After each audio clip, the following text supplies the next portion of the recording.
jadinya jika kita tidak punya hak? Pernah berkunjung ke daerah 3T? Terdepan, terluar, dan tertinggal. Sekolah di kawasan 3T termasuk tertinggal karena infrastrukturnya kurang memadai, baik dari infrastruktur umum, fasilitas sekolah maupun kurangnya tenaga pendidik seperti guru. Hal ini tentu saja berdampak ke murid. Siswa jadi mengalami kesulitan belajar karena kekurangan guru untuk mengajar dan memberikan ilmu kepada mereka.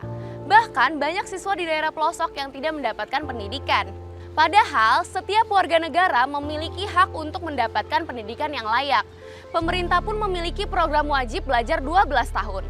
Nah, tadi itu contoh tidak terpenuhinya hak pendidikan. Kita pindah ke contoh lain ya. Pada masa pandemi dan bahkan beberapa waktu ini ditemukan kasus karyawan yang tidak mendapatkan bayaran ketika lembur. Mereka sudah bekerja dengan maksimal dan sesuai aturan. Namun perusahaan nggak memberikan upah yang layak. Selain melanggar undang-undang yang berlaku, perusahaan telah melanggar hak karyawan, yaitu hak untuk bekerja dan sebagai pekerja, di mana setiap orang dewasa memiliki hak untuk melakukan pekerjaan dengan upah yang adil untuk pekerjaan mereka. Nggak cuma itu, beberapa waktu lalu ribuan karyawan di Indonesia di PHK. Di banyak kasus mereka di PHK secara mendadak. Banyak juga perusahaan yang ternyata nggak memberikan jaminan sosial seperti BPJS. Padahal perusahaan wajib banget mendaftarkan karyawannya loh. Dari deretan kasus tadi, kita bisa mendapat gambaran seberapa beratnya hidup tanpa adanya hak. Hidup jadi terasa amat sulit bukan?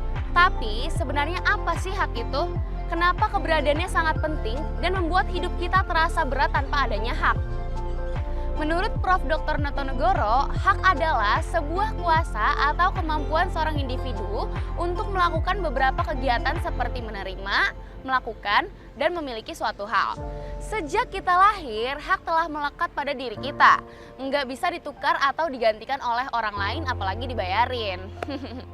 By the way, banyak loh hak yang kita milikin. Contohnya, sebagai anak kita berhak hidup, mendapatkan pendidikan yang layak, mendapatkan kasih sayang orang tua, dan lain-lain. Sebagai masyarakat, kita berhak menjalankan ibadah dengan aman dan nyaman, berhak mengemukakan pendapat dengan bebas, dan lainnya. Ngomongin soal hak, emang gak terlepas dari HAM atau hak asasi manusia. Menurut Undang-Undang Nomor 39 Tahun 1999, hak asasi manusia merupakan hak dasar yang secara kodrati melekat pada diri manusia, bersifat universal dan langgeng. Dan oleh karena itu harus dilindungi, dihormati, dipertahankan, dan tidak boleh diabaikan, dikurangi, atau dirampas oleh siapapun. Kamu tahu nggak? Ada beberapa jenis hak asasi manusia. Menurut PBB, ada 30 hak asasi manusia yang berhak dimiliki. Beberapa diantaranya adalah hak tanpa diskriminasi, hak untuk hidup, hak tanpa perbudakan, hak kebebasan dilindungi hukum, hak privasi, hak atas istirahat dan liburan, dan lain-lain. Coba sebutin di kolom komentar hak lainnya yang kita punya. Menurut John Salmon, seorang hakim dari New Zealand, meskipun individu memiliki hak, hak tersebut tidak dimaksudkan untuk melanggar, mengganggu, dan hal negatif lainnya. Dengan kata lain, hak yang kita miliki nggak merampas hak individu lainnya. Contohnya begini, kita sebagai manusia punya hak untuk berekspresi yang mana kita boleh menyampaikan pendapat.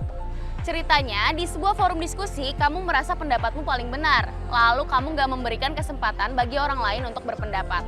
Bahkan dengan sengaja kamu matiin mic orang lain. Ups. Ngomongin soal hak berekspresi, masih lekat dalam ingatan adanya pengekangan kebebasan berpendapat dan berekspresi akibat hadirnya UU ITE. Masyarakat jadi tidak bisa mengutarakan pendapatnya dengan baik dan justru di banyak kasus berakhir pada hukuman penjara. Salah satu korbannya adalah seorang guru honorer di Mataram. Beliau dinilai mencemarkan nama baik orang yang justru diduga melakukan pelecehan seksual padanya. Aneh bin ajaib ya, korban justru dijadikan tersangka. Kejadian ini juga mencerminkan adanya pelanggaran hak atas kesetaraan di hadapan hukum. Sampai sini cukup jelas bahwa kita sebagai manusia dan sebagai masyarakat sangat membutuhkan yang namanya hak. Tanpa hak kita nggak bisa menjalani kehidupan yang layak dan bermartabat. Jika hak direnggut manusia, sangat mungkin orang-orang yang berkuasa dan punya privilege akan menindas atau memperbudak orang lain. Kita harus lebih aware bahwa nggak ada seorang pun yang bisa melanggar hak-hak kita. Pun kita juga nggak boleh melanggar hak orang lain. Dengan begitu akan menumbuhkan semangat saling menghargai antar manusia dan menciptakan kehidupan yang lebih damai. Nah, menurut teman-teman, apakah sekarang ini hak-hak kita sebagai manusia dan masyarakat sudah terpenuhi sepenuhnya? Apakah kamu pernah mengalami pelanggaran atas hakmu sebagai warga negara? Share di kolom komentar ya. Hai, terima kasih telah menonton Tifapedia. Sebarkan video ini ke orang-orang di sekitarmu. Ikuti dan pantau juga media sosial kami @Tifa Foundation untuk update informasi seputar masyarakat terbuka di Indonesia. Terima kasih.